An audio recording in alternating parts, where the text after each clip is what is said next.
Welcome to Comic Beyond, the YouTube channel where we talk about crossovers and Elseworld stories, taking your favorite characters' worlds and turning them upside down, taking your favorite characters and teaming them up. In this episode, we'll be teaming up the Batman and the Ninja Turtles, in the first ever crossover story by DC Comics and IDW. The premise is fairly simple. The Turtles get teleported with Splinter to Gotham City, along with their big bad, Shredder, and his Foot Clan. It's been days since they've been there, and the Shredder has been going around with his foot ninjas stealing tech to try to build a machine to get back.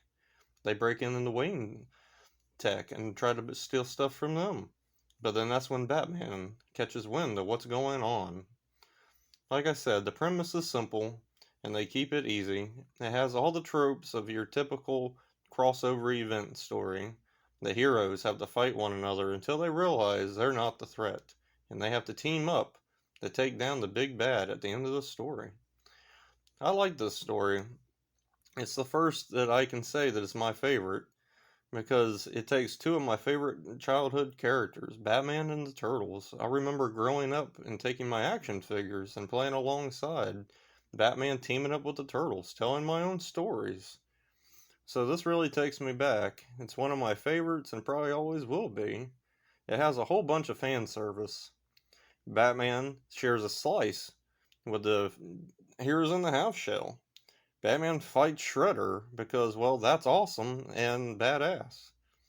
Batman's Rogues Gallery in Arkham gets oozed and turned into action figure-like animals. My personal favorite, Mr. Freeze, turns into a polar bear. That's pretty awesome. The Turtles hang out in the Batcave and use the Bat computer to play video games. There's so much more fan service in this book. If you have a love for Batman and the Turtles, this book is really something for you. Can't brag enough about it. One of my favorite things in the story is Batman actually digs the Turtles and hangs out with them. He's not all dark and brooding in this version. He's actually chill and actually takes it easy with them. Unlike the Robins, where they're also teenagers, and he just, guides them as well as he can, but he's gruff and tough with them. The Turtles are different, and he actually takes his time and learns to hang out with them, and I think for the best, because they actually change him a little bit by the end of the story.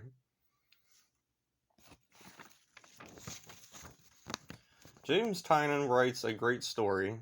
Freddie Williams' art is fantastic. I actually got to meet him. My fiance was able to get me to work at a con with her a couple years back.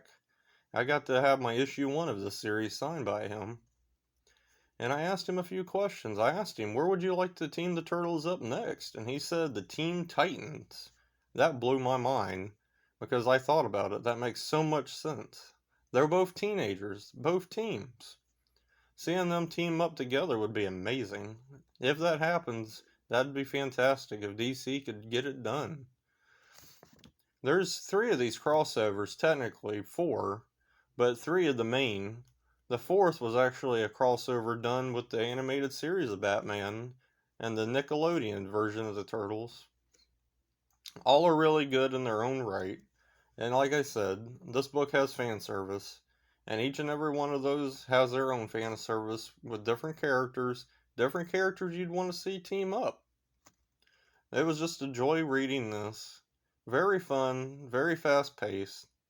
And if you're a fan of the 90s Turtles and Batman, you're going to love it too. This brings us to a close to our episode. I hope you enjoyed it, and so did I. Thank you. Until next time, on Comic Beyond.